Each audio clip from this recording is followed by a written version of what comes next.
तो friends I know आप सबको पता है कि TDS और TCS के रेट्स को रिड्यूस कर दिया गया है by 25%, but I will discuss one practical example.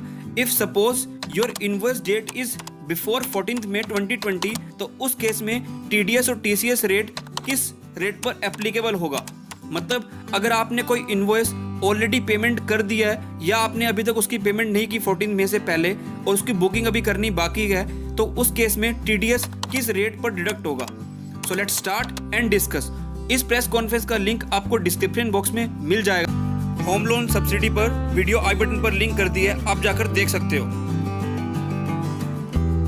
Now guys, these reduced rates are applicable for non salaried payment। मतलब अगर आप कोई सैलरी की पेमेंट करते हो तो उस केस में कोई भी TDS की रिवीजन नहीं हुई है, उसका TDS डिडक्ट होगा स्लैब रेट के बेसिस पर। वो वीडियो मैं आई बटन पे लिंक कर दूंगा, आप जाकर देख सकते हो कि फाइनेंशियल ईयर 1920 और फाइनेंशियल ईयर 2021 के लिए टैक्स रेट कैसे डिडक्ट होगा, old slab versus new slab.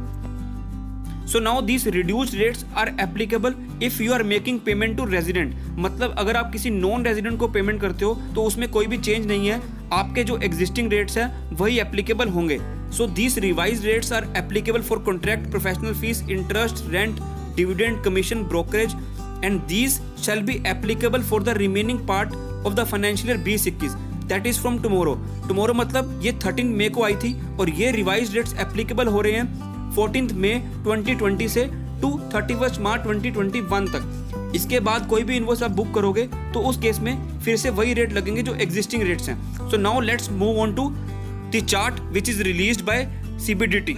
ये मैं CBDT का चार्ट डिस्क्रिप्शन बॉक्स में लगा दूंगा, आप जाके डाउनलोड कर सकते हो। इसको मैं गो थ्रू नहीं करवाऊंगा, आपको सबको पता है ये। तो ये रेट्स एप्लीकेबल हो रहे हैं 14 मई 2020 से लेकर 31 मार्च 2021 तक। इसमें एक पॉइंट है जो आपको मैं बता देता हूँ कि जो रेट है 206C1H sale of any other goods जो एप्लीकेबल हो रहा था 1 अक्टूबर 2020 से 0.1% का अगर आप करते हो 75%, तो ये गाइस आएगा 0.075%। तो ये गलती से लिख दिया है जो CBDT ने ट्विटर हैंडल पर करेक्ट कर दिया है, मैं आपको वो दिखा देता हूँ। There has been a small typographical error in the table pertaining to reduction in TDS/TCS rate in the press release issued on 13 May। New rate of TCS in column number 4 with respect to sale of any other good should be read as 0.075% instead of 0.75%। Guys video को बंद मत करना, आपके लिए concept relevant होगा। So now will discuss कि TDS में किस पॉइंट ऑफ टाइम पर TDS डिडक्ट होता है। मैंने एग्जांपल के लिए 194C payment to contractor open किया हुआ है। तो आप TDS किस पॉइंट ऑफ टाइम पर डिडक्ट करते हो? At the time of payment or at the time of credit of such sum to the account of contractor। मतलब जब आपने किसी एक्सपेंस को अपनी बुक्स में बुक कर लिया है, टैली में, सैप में, ओरेकल में एटसेट्रा, या कोई भी अकाउंटिंग सॉफ्टवेयर, और जब आपने उसकी एडवांस पेमेंट की है विच एवर इज अर्लियर, तो इस डेट में जो भी डेट पहले होगी तो उस टाइम पर आपको TDS डिडक्ट करना होता है। तो सपोज करो अगर कोई इनवॉइस 14 मई 2020 से पहले का है और उसकी आप ऑलरेडी पेमेंट कर चुके हो एडवांस में, तो आपने ऑलरेडी TDS डिडक्ट कर दिया होगा एग्जिस्टिंग रेट्स पर। बट सपोज करो आपने उसकी अभी तक पेमेंट नहीं की, आपको उसको अभी बुक करना है और आप उसकी बुकिंग कर रहे हो 14 मई या उसके बाद, तो उस केस में आपका TDS डिडक्ट होगा रिवाइज्ड रेट्स पर।